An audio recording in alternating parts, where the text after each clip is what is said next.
আসসালামু আলাইকুম ওয়া রাহমাতুল্লাহি ওয়া বারাকাতুহু। এই মুহূর্তে আমরা যে ভাইকে দেখতে পাচ্ছি উনি হচ্ছে আমার প্রিয় শ্রদ্ধেয় বড় ভাই হানিফ ভাই। ওনার ছেলে মোহাম্মদ আইমান, ওর চিকিৎসা আমি করেছি আজ থেকে প্রায় 3-4 মাস আগে। আসলে ছেলেটার কি সমস্যা ছিল আমরা ওনার বাবার মুখ থেকেই শুনবো। আমি এখন নোয়াখালী মাইজিতে আছি এই মুহূর্তে। এটা একটা মসজিদ, জেলা মসজিদ, পুরাতন মসজিদ। তো হানিফ ভাই, আপনি কেমন আছেন? আলহামদুলিল্লাহ ভালো আছি। আপনার ছেলে আব্দুল্লাহ আইমান, ওর সমস্যাগুলো কি ছিল? ওর সমস্যা ছিল, ওর সাথে শরীরে জিন ছিল নাকি অনেকগুলো। ওকে মাদ্রাসা থেকে নিয়ে গেছিলো রাত্রে 1:15-16 মিনিটে আনি বাসার সামনে কলপসিবল গেটের সামনে আনি রেখে গেছিলো। পরে আমরা তো ফেরেশান ছিলাম। পরে ওনার মাধ্যমে, ইকবাল সাহেবের মাধ্যমে ট্রিটমেন্ট করে আলহামদুলিল্লাহ আল্লাহর ইচ্ছায় 1.5 মাস 2 মাসের মধ্যে আলহামদুলিল্লাহ সে সুস্থ হয়ে যায়। আলহামদুলিল্লাহ সে মোটামুটি 98% বা 99% সুস্থ আছে আলহামদুলিল্লাহ। এখন মাদ্রাসা নিয়মিত যায় তো ইনশাআল্লাহ? নিয়মিত যায় এবং ভালো পড়ালেখার মধ্যে ভালো রিকভারি আছে, ভালো আছে আলহামদুলিল্লাহ। আলহামদুলিল্লাহ। তার মানে মাদ্রাসা থেকে কোনো ছেলে যদি চলে যায়, এর পিছনে যে জিন আছে এটা বিশ্বাস করেন তো? অবশ্যই। আচ্ছা, আপনার ছেলে কয়দিন সমস্যা ছিল, জিন মানে পান নাই মাদ্রাসা থেকে? ওই সেই আমরা তো জানতাম না সে যে মিছিং, সে আসরের সময় সম্ভবত তাকে ওনারা নিয়ে গেছিল। রাত্রে 1:15 বাজে সে বাসা দরজায় এসে নক করতেছিল।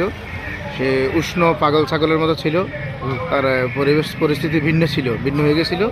পরবর্তীতে আমরা ইকবাল মায়ের মাধ্যমে ট্রিটমেন্ট করানোর পর বা মাধ্যমে জানলাম আর কি, এটা ওর শরীরে অনেকগুলো জিন ছিল, বিভিন্ন সমস্যা করছিল। আলহামদুলিল্লাহ এখন সে ভালো আছে। যাক আলহামদুলিল্লাহ, আমি তার সার্বিক মঙ্গল কামনা করতেছি। তো ঠিক আছে।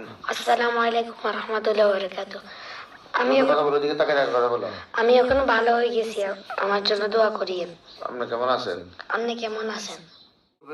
আমার জন্য দোয়া করেন। আর সময় পেলে নোয়াখালী থেকে আসি ঘুরে যাবেন। সময় পাইলে নোয়াখালীতে আসি ঘুরে যাবেন। ধন্যবাদ। ধন্যবাদ। জাযাকাল্লাহ খায়ের। জাযাকাল্লাহ খায়ের। বারাকাল্লাহ ফি। বারাকাল্লাহ ফি। মা'আস-সালাম। আচ্ছা, কোন জায়গায় আসছেন আপনি? নোয়াখালী আসি নোয়া জিনিস খাচ্ছি সব। এই আরেকটা ছিল জি পোলাও ছিল আচ্ছা তাক পোলাও